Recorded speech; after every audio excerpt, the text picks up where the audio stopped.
Looks like we're recording. Okay, so we're ready to go. Let's go ahead and start our section on, we're going to move on with a little bit more of Newton's, applying Newton's laws. At the end of, here we're at the end of the dynamics portion of the dynamics chapter. And I wanted to go through a few of these things really quick, where we talk about force and how it happens, what makes force happen, and so on and so forth. But at the end here, things that we learned about that are new: acceleration, change in velocity, which of course we knew about from kinematics, but the relationship with that to force, external force, forces that are external to the system that we choose, right? Force is a push or a pull. The free body diagram that we learned how to draw so that we could identify all of our forces. Free fall, where something is only being acted on by gravity, it's only being accelerated by gravity. Right? Friction, a type of force that acts in the opposite direction of the movement of an object. Inertia, right? That is Newton's first law of motion. Things keep doing what they're already doing. It's related to mass. Inertial frame of reference we talked about, where we are assuming that the places we're doing our physics are inertial systems. Newton's second law of motion, force equals mass times acceleration. Newton's third law of motion, for a reaction there is an equal but opposite reaction. We talked about normal force being one type of action-reaction thing that goes on quite a bit. You put something on a surface and gravity pulls it into that surface, but the surface pushes back, right? Talked about tension, a specific type of force that happens as you pull or push on a piece of material, a rope, a chain, a board, or whatever, along the length of it, which causes it to either, it's like stretching it or compressing it, kind of, right? Thrust, another particular type of force we talked about, and also weight, another particular force that we learned about. Right? Lots of things that we learned, lots of different sections, and lots of things to apply, equations and other things. And of course, we can apply all these things with all the previous chapters. I often have students asking me if the exams are going to be comprehensive, and I just say physics is always comprehensive. There's no such thing as learning some physics that you're not going to use in the next physics. It's always this way.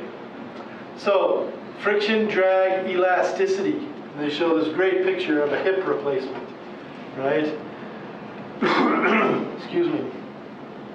And hip replacements are often done with titanium and also Teflon. And one of the reasons that they use Teflon and titanium, they use titanium because it doesn't corrode.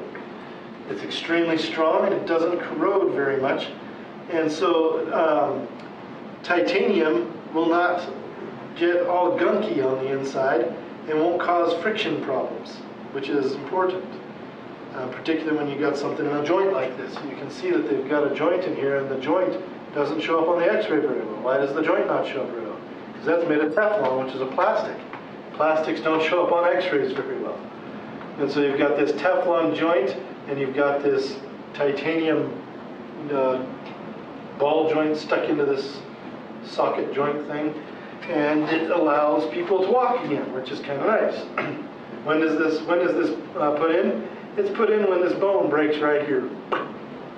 The hip breaking is a very common thing that happens to older people, particularly to women, because of calcium that breaks down, and it's just not strong enough after a while. You slip, put too much weight on one hip, and it particularly happens to older people because of that loss of calcium, and also because older people generally gain a little bit of weight as they get older, and they get less and less active, so they get too much weight, too much force, breaks right there. You can see how that could easily break. It's a pretty small piece of bone, and it's kind of sticking out here, so it's kind of on its own. So you've got to replace that hip. You can see it takes quite a bit of titanium to replace that. Titanium is not a very expensive metal. It's a very common metal on the earth. It's just really hard to work with because it's so strong. It's very difficult to bend. It's very difficult to machine. Hard to work with. So friction, we're going to talk about friction force. Definition, right? Force that opposes relative motion between systems in contact. Now, it opposes relative motion. It doesn't necessarily say that it has to happen during motion. It opposes relative motion. If it's not moving, but it's trying to move, friction can be involved. If it's moving, friction can be involved in both situations. And the first situation we're going to talk about is kinetic friction. If two systems are in contact with each other and they're moving relative to each other, then the friction between them we're going to define that as kinetic friction. Kinetic meaning movement, friction being what it is, right? And this is why it happens. Here's a box sitting on some floor, and if you magnify the box and the floor, you see that there's some roughness involved. And of course, with a wooden box, you know there's roughness. With a concrete floor, you know there's roughness.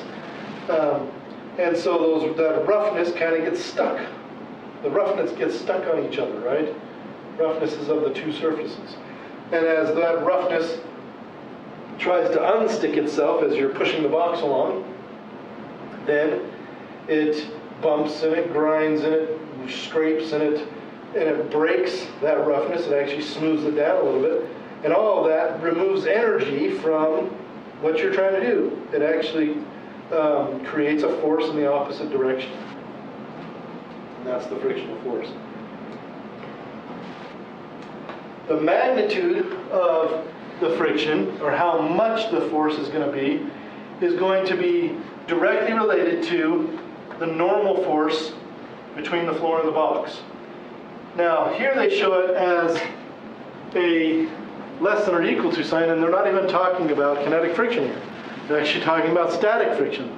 They immediately jump into static friction before they even give us an equation for kinetic friction, which is kind of goofy, but the reason that they do this is because they're actually the same relationship, except that static friction has a less than or equal to sign instead of an equal to sign. So I'm going to skip to the next page real quick, and we're going to see what our kinetic friction equation looks like.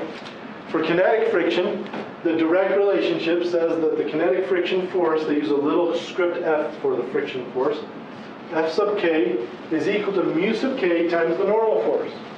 So whatever the normal force is between the object and the surface, you multiply that by this mu k, and that'll tell how much force there is, how much frictional force. Well, where does mu k come from? Well, it's simple. They measure it. They take two materials, two surfaces. One, maybe they take sandpaper and glass, and they stick them together with a certain amount of force, and that certain amount of force would be the normal force, right? And then they try to slide them sideways from each other, and they see how much force is required to slide them sideways. And then they do the math and they calculate the mu sub k. And they do this for thousands upon millions of surfaces. And you can go online and you can search for the coefficient of friction, kinetic coefficient of friction, which is what we call that mu sub k, between any two surfaces you want. Pick any two surfaces. Kinetic coefficient of friction between sea water and whale skin. Let's see if somebody's done this. I'm sure they have. Kinetic coefficient of friction between seawater and whale skin. I must have misspelled something. But anyway, oceanic physical biological processes, experimental modeling of large whale entanglement injuries, new scientist modeling large whale entanglement injuries, coefficients of friction for steel. That's not one of those. But here, let's look at our oceanic biological processes and see if somebody's got this in here. Density of seawater, force, rolls of water, the Reynolds number, which is going to be related to this. It's going to be related to this friction thing, which we don't know anything about. Drag, right? Skin friction. So obviously somebody has done this kind of research. They don't have an actual number here, but it's probably available somewhere. One of the resources. Sharks are just cool looking creatures. But anyway,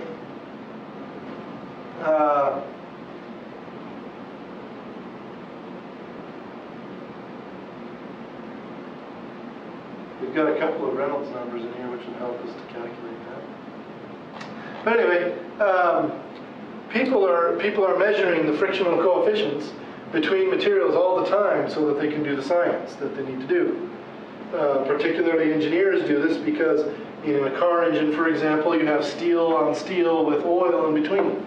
And they want to know what is the best oil, what is the best steel, what is the best, does it make sense to use aluminum and steel? And does it make sense to use copper or some other kind of metal? So they're always calculating these things to try to get that frictional coefficient either really low or really high.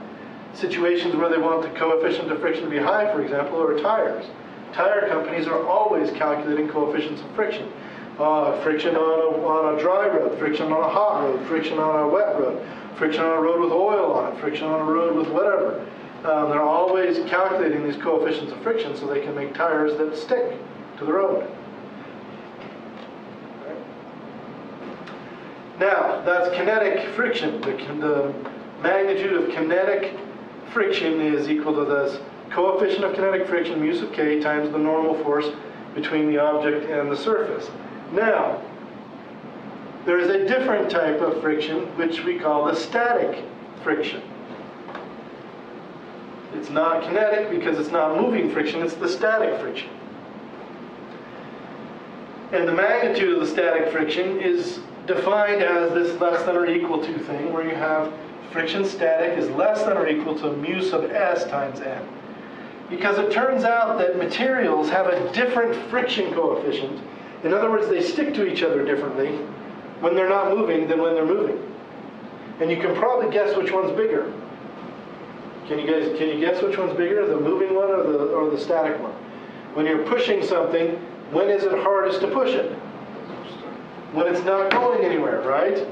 So the static coefficient of friction is bigger than the kinetic coefficient of friction.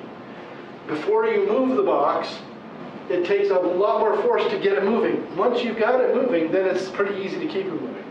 But that first initial push is hard because this static coefficient of friction is usually quite a bit higher than the kinetic coefficient of friction. And that's also the reason for the less than or equal to thing, because there comes a point when eventually you reach the static, your force will become bigger than the frictional force than you can allow. So in other words, the frictional force for static can vary. It depends on how hard you're pushing. If you're not pushing hard enough to overcome the static friction, then the friction will only push back with that amount of force. However, if you're pushing with enough force to overcome this friction, which is force greater than or equal to this, then the friction can only push back with this amount. And then anything else will be translated into accelerating the box or whatever, right? So that's why we have this less than or equal to mu sub s times n. It's the same relationship, just a different constant that we put in here, a different coefficient. They also show that the static friction has a maximum value it can achieve, and that's when it's equal to mu sub s times n. And that's the point at which the box will begin to move, right? And then it accelerates as you start pushing it forward. So we have two equations, one for the static coefficient of friction, one for the kinetic coefficient of friction. Then they give us a table of coefficients of static and kinetic friction between objects. Rubber on dry concrete. They don't tell us what kind of rubber, it's just kind of basic rubber. Static friction coefficient, 1. Kinetic friction coefficient, 0.7. It's smaller than the static one, right? Rubber on wet concrete is less. It sticks less. 0.7 for static, 0.5 for kinetic. So on and so forth. Notice that this bone lubricated by synovial fluid, 0.016, right? 0.015. Doesn't even make much difference whether or not you're starting to move or not. And that's good, because if it takes a lot of force to get your arms going, you're going to have to exert things, and then your arms move, and then your legs move, right? But it doesn't hardly make a difference.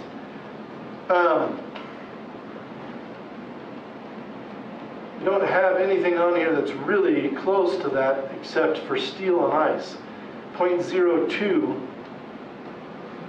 Steel on steel oiled is pretty close to that. But you can see that biologically, humans and other animals as well, and other plants and other things, we actually have the market on engineering. Our bodies are engineered way better than we can engineer things. People who have artificial joints in their body know the difference. They can feel the difference. So anyway, let's talk about how to actually put this into practice. So we have our skiing exercise.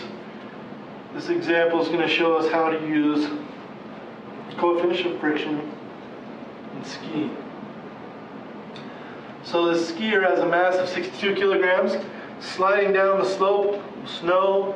We want to find the coefficient of kinetic friction for the skier if the friction is known to be 45 newtons. So they tell us what the friction is, and they tell us it's kinetic. So the skier is moving, right? So they tell us what the frictional force is. We want to calculate the coefficient for skis on snow, right? Well, what do? We set up our system. Here's our system. Notice that we're doing this tilted axis thing again, where our coordinate system has a parallel to the slope coordinate and a perpendicular to the slope coordinate, right? Our weight of the skier is straight down, which means we're going to have a weight component that goes perpendicular to the slope. And that weight perpendicular to the slope is going to be equal and opposite to the normal force that the skier feels from the slope pushing on them. Right? Keeps the skier up on the slope. That normal force is what we're going to use to figure out what the coefficient of friction is for this friction force, because they told us the friction force is going to be 45 newtons. So we need to know that normal force. So we calculate that perpendicular component of weight. If we go back and look at our picture again, we see that the 25-degree angle is adjacent to our perpendicular weight component. So we want to use the cosine to calculate that. That's exactly what we do. We use the weight of the skier times the cosine of 25 degrees, so mass times gravity of the skier, cosine 25 degrees, and that's the weight, the perpendicular component of the weight to the slope, to the ski slope. Then we put it in our kinetic friction equation. Kinetic friction equals the coefficient of friction, mu sub k. That mu is mu in the Greek language, just in case I haven't told you that before. Mu, it looks like a U with a tail on the front end. So mu sub k times mg cosine 25 degrees, which was our normal force. And then we can just plug in numbers if we want to. We do want to rearrange so that we're solving for mu sub k, which they do before they plug in any numbers, which is the proper thing to do. And then they plug in their numbers and get 0.082 coefficient of kinetic friction for skis and ice. It should be fairly low. Skis want to slide over ice very quickly and easily. Right?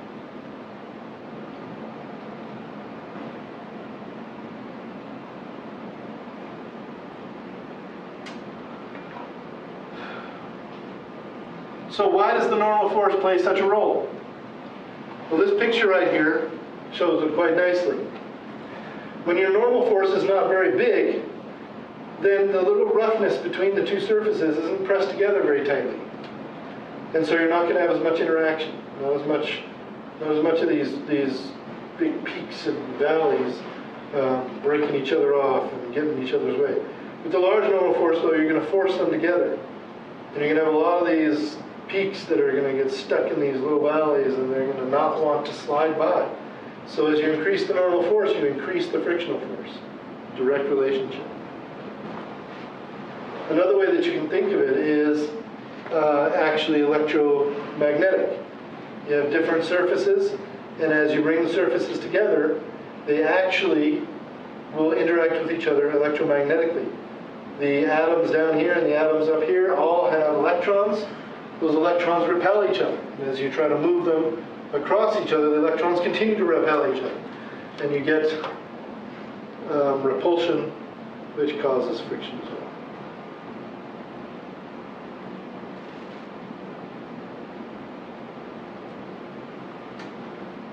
So, that is friction. We're going to go on to drag. which is actually just a type of friction.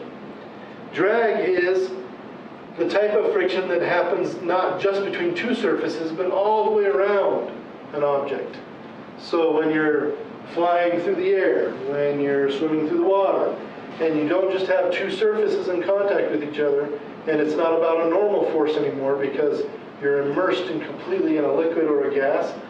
It's all about moving through the liquid. And we have to think about the liquid now and how it gets out of our way and how it interacts with surfaces as things move through it. With a gas, you don't have very much interaction between a gas and things that move through it, except for the actual properties. Well, except for actually the gas needs to move out of the way of whatever's moving through it. With liquids, there's more interaction, obviously, but still much less than two surfaces rubbing together. And so this is why we treat drag differently than we treat friction. We're mostly talking about how much things have to get out of the way. Well, what are we going to have to take into account? Things getting out of our way. Well, one of the things we're going to have to think about is how big is the object that's moving through this liquid or this gas. Because if you have a great big object, then gas and liquid is going to have a hard time getting out of the way of it. And so we talk about the size of the object in terms of its cross-sectional area, A. So here's the A, the cross-sectional area. Cross-sectional area is essentially the area of the object that is pushing forward through the material.